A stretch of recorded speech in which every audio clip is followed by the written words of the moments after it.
So tonight, I just got a few announcements to make, but I'm going to talk a little bit tonight about inviting and some different techniques that I use. Okay. And a lot of this, I learned from April over the last 13, 14 months. And some of it's just my personality, with the way I'm comfortable doing things. See, it doesn't, one of the cool things this weekend that we learned by being in Vision Summit this weekend that was kind of neat is a lot of success from a lot of different people with a lot of different personalities that come from a lot of different geographic regions, okay? And the style and technique varied with the way people did things. But the thing that was consistent and most important is that they did things. Okay, that was the message, Excuse me, there was some different personalities. There was some different ways that they went about getting things done, but they got things done. They did them. So that's going to be a little bit of my theme tonight. But let me begin with we have our launch Zoom Wednesday night. So it's perfect timing now to get started inviting. And I'm going to talk about that, okay, for the next few minutes. But this is a business where if you just want to master, if you want to make a lot of money, okay, right away, all you need to do is master the art of inviting. That's it. Dedicate. I saw somebody this weekend, I don't know, it was a Sarah, and she's homeschooling 3 kids and recently divorced and all kinds of stuff. And she works the business 2 hours a day. That's it. And she's a Pro 7. Okay. An hour, I guess, maybe before homeschooling begins and maybe an hour after it's over. Okay. I don't know exactly what it was, but something in that range. And she earns Pro 7 money. But she said during that 2 hours, okay, it's business and it's work and it's productivity and it's income producing activity, okay? And the kids know, don't bother her. They know that she's working, they know, and that's it. And I'm not saying 2 hours is a lot of time or a little bit of time. I'm just saying in her household, being a mom, divorced with 3 kids, okay, that works for her and creates Pro 7 money. Now, let me get into the inviting a little bit, okay? We have the launch Zoom coming up. It's the perfect event to invite to for whatever, okay, whatever it is. If you want to break the ice with the product, that's the event to invite them to. I love what April says. I mean, I absolutely love it. She says, look, I just want you to listen to the first part with the products. It's 10, 12, maybe 14 minutes. Don't worry about the second part. They're going to be talking about money and don't worry about that. Just be on when it starts and you're going to hear some really cool stuff about this fascinating discovery and what these products do and how they do it. And then just when the products are over, you can hang up, okay? It is so cool to do it that way because we are wired as human beings to want what we can't have. We are wired to be curious about things that we have taken from us without ever trying it, okay? We're just wired that way, that we want to know more, or we want what we can't have, or we want what wasn't offered to us. And it's just brilliant. And it works for her like crazy, okay? So let me go through some things. Number one, when it comes to inviting, whether it's an invitation to bingo, whether it's an invitation to watch a replay, whether it's an invitation for a live event, which is always best, okay? Now, why is live best? Let me address that, okay? You should never say there's going to be a replay. You should never say, I'll send you the video. If they ever ask if it's being recorded, say, I have no idea, okay? But why is it best if they're on live versus a replay? Number one, 95% of the people will never watch the replay. That's just a fact, okay?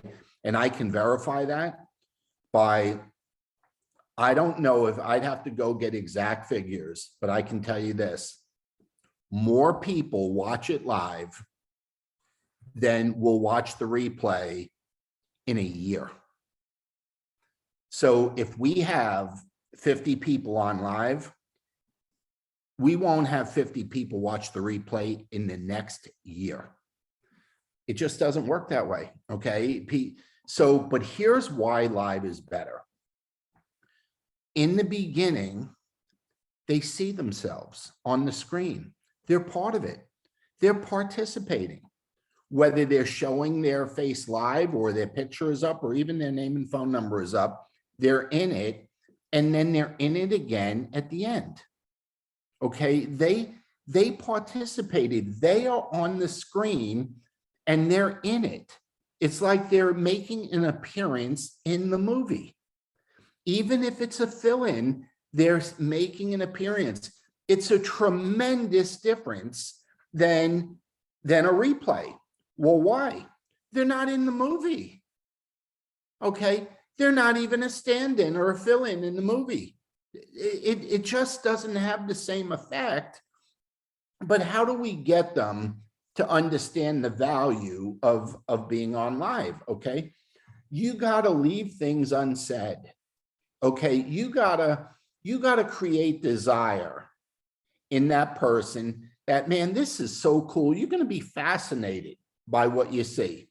And the people doing it are really, really cool. You know, I've seen it once or twice before, but whatever words you want to use, but let me give you some good takeaways, okay? Live is king. Making an excuse for someone not being on, okay, is not smart, okay? When someone says, I can't make it or I'm busy, say, wow, I know this is something that you want to see and you're going to get really excited over. Don't ever say, I'll send you the replay. You can say that at any time in the days following the event, okay? See, that would be like me saying, somebody called me and said, hey, I got tickets for the game tonight, okay? And they called me this afternoon, and it's my birthday, okay? And they called me this afternoon, and April has plans and whatever, okay? But they call me, and it's Game 7 of the Stanley Cup Finals. It's Game 7 of the World Series. It's the Super Bowl. It's a big event, okay? But, you know, we had some plans. Don't you think that maybe that person's got a shot at getting me to change the plans, knowing what a sport head I am, okay, that I would want to be at that event, okay? Would being at that event be the same as me watching the replay on TV tomorrow? No way, okay? And I wouldn't even bother watching on tomorrow. I know the results already, okay? I wouldn't even bother. So that is how you need to treat live events. And it doesn't matter if it's, I don't care if it's a power hour. I don't care if it's a launch Zoom. I don't care if it's the, you know, opportunity presentation on Tuesday night that the company does, okay? You got to treat it as special, and live is king. And here's another thing. Don't ever tell anyone you won't be on it, or you have to work, or you got a prior commitment, okay? Don't ever do that, okay? You talk to them as if you would never miss one ever in your life, not for any reason, okay? When that screen fills up, okay, with all those little Hollywood squares, okay, they don't know if you're on or not, especially with most of our launch Zooms going to 2 or 3 pages. Okay, they don't know if you're on or not. They don't know what number's yours. They, you know, you could say I had my screen off, somebody was in the room. Well, yeah, I mean, you could say anything you want to say. They don't know, and you should never, ever let an event go by that you don't invite to, whether you're going to be there or not, okay? It's amazing. And, some of you I know were with us out at the Vision Summit this weekend, but all I could think about on my way home was, man, what I wouldn't have given to, we had one guest there and 5 or 6 teammates there. Okay. What I wouldn't have given to have 5 or 6 guests and 20 or 30 teammates be there. There's just no way that you could ever explain the love, the joy, the laughter, and the commitment, not to mention the educational segments that were given by maybe 15 different, 6 and 7 figure earner speakers, 20 minutes at a pop. You could never explain it the way it happened if you weren't there. And now, I'm not saying good, bad, or anything else, but this always happens to me. I'm like, man, I should have spent more time making sure we had more guests. I should have spent more time making sure we had more team. I should have talked to more people and not just my friends on the West Coast. I should have. And that was everybody that was in the room. Everyone in that room was thinking and saying and mentally having go through their head, boy, I wish, and man, I should have. Okay, that's what was going on. That is how important live events are. So we gotta, you don't ever need to do a meeting if you don't want to. You don't ever need to be the speaker if you don't want to. All you need to do is become a master inviter at putting fannies in the seats. Whether that seat is watching a Zoom or that seat is at a live event, with real people. Okay. If you master the invitation part of this business, everything else can be put in place that you don't need to do it. Okay. You just get the eyeballs in front of it. So how do we do that? And again, a lot of times when you get really, really good at inviting, what happens is you start to get good results. Your confidence goes up a few levels and things change. And here's the intangibles in this business that's just impossible for you to understand until you have the courage to try it and experience it. When you go out on a limb and get good at doing something that you're currently not good at doing, and you see an order come in, you see a distributor come in, you get feedback, I still get pumped. I still get a rush when I do a 3-way call for somebody on the team and I see the person join the business in the coming days. It never gets old. It absolutely does not get old. Okay. I did one the other day with Jaya. Okay. And nice guy. Okay. I don't know if he's on here or not. His name is Ken. And, a few days later he joined. Now I know Jaya did most of the work. It was her contact. She had him in her house. I know all of that, but I played a role in helping that gentleman make a decision to join us. Okay, I did it a couple times last week with Dr. Deckel's people. Okay, and it goes on all the time. Okay, and this is after 30 years. It never gets old. Okay, I love it. It's a rush. It's like being at the crap table, throwing the dice, and your numbers coming in 19 times in a row. Okay, it's a rush, and I love that part of the business. Okay, so there are people that will do everything else that is needed to get a person to make a decision to join the business. And there's somebody that'll train them. There's somebody that'll point them in the right direction. There's someone that'll do 3-way calls for them. There's someone that'll do everything. Okay.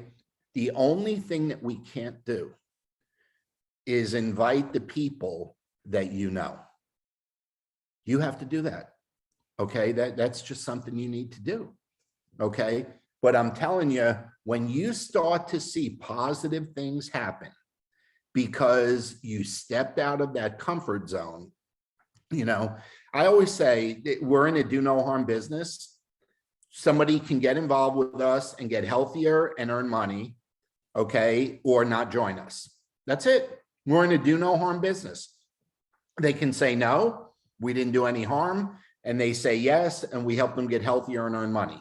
So no matter what happens, we're in a do no harm business. So why in the world would we hesitate? Okay, why would we hesitate? So let me give you a couple ideas on how to go about, a couple techniques, some things I use, some things April uses, some things some other people use. Number one, never spam. Now, what do I mean by spam? Well, I go through your phone book in your phone and just send an invite to everybody the night before the meeting.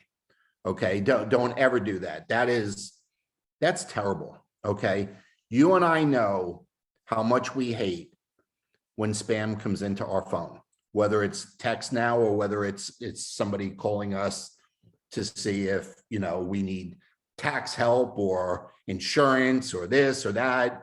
Unsolicited, nobody likes it. Okay, we don't like it, and guess what? When we do it to others, they don't like it either. So just keep in mind, never spam. Okay, number two, always conversation first. Okay, get to know them first, warm them up first, be friends first, have some dialogue going on first. Well, how do we do that? April's been talking about it all month, and will for the next week until the month's over. We're complimenting them, if it's cold market, on things that they posted about their dogs, about their sports, about their kids, about their whatever. We're complimenting back and forth and making friends with them. Okay, so always have conversation first. Never send your invitation without asking permission to send it. Just say, would you mind? Would you be open to? Just ask permission. You know how good that makes a person feel that you ask permission to send them some information about a video, about a Zoom, about a business, about some health product? They like that you ask permission and say, would it be okay? Are you open? Okay, so conversation first, always ask permission. And if you don't get permission, do not send. Do not bastardize this business by sending out something that someone hasn't agreed to look at, that you haven't had a conversation with. You're just going to get the wrong results. You know what the results are? Nothing happens. Nobody gets on. Okay, it was just spam. Just like my phone, I probably got, well, it was my birthday today, so I got about 9,000 texts. Okay, but on a normal day, that's not my birthday. Okay, I'm probably good for 6 or 8 calls a day that are spam, maybe more. I get hit with a lot of political spam because I donated a lot of money during the election and stuff. So they're always hitting me up for more. So I don't like it. Okay, I don't like it. So why would someone else like being spammed without being asked permission? Would you be open to? Would you mind if I sent? That's all we got to do. Okay, now here's 2 things that I like to do. Okay, those are lines that I use. Would you mind? Can I send? Would you be open to? Those are 3 kind of openings that I use a lot, but I like these 3 as a more direct approach. You ready? So write these 3 down. Okay, I like saying, you know something, don't mind me, and I understand this is a little out of the blue. And then I compliment them and then ask permission. Okay, so what do I mean? So I see Allie's on here. So say I met Allie. I know she's a nurse. I know she loves being a nurse. Okay, and we've had a conversation. And I say, and it's maybe a first conversation, second conversation. It's new. Okay, our relationship, it's new. Okay. And I say something like this. I say, Allie, please don't mind. I understand this is a little out of the blue, but just a little bit that we've talked back and forth over the last few days. Would you mind, or would you be open if I sent you a video on some new discovery that I think as a nurse and as a healthcare professional, you would be fascinated by? Would you mind? Honestly, if we've been talking a little bit, what is she going to say? I'm telling you, 99 out of 100 are going to say, sure, send it.